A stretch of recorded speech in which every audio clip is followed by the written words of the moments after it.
This Ford 1u1l-12a650-ca is a drop-in upgrade kit for Ford LRG-425 EFI engines, replacing the older Ford FA-JL-12a650-XX series ECUs.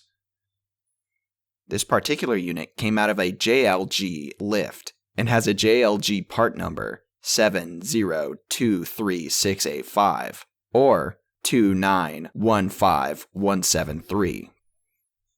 JLG refers to this as the third generation Ford EPM, aka JLG part number 1600363.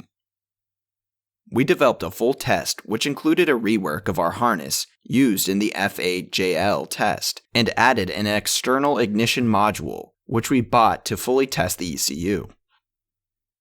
This ECU came to us with a heat problem after 15 minutes of running, which we determined had to be one of the temp sensors mounted in the block.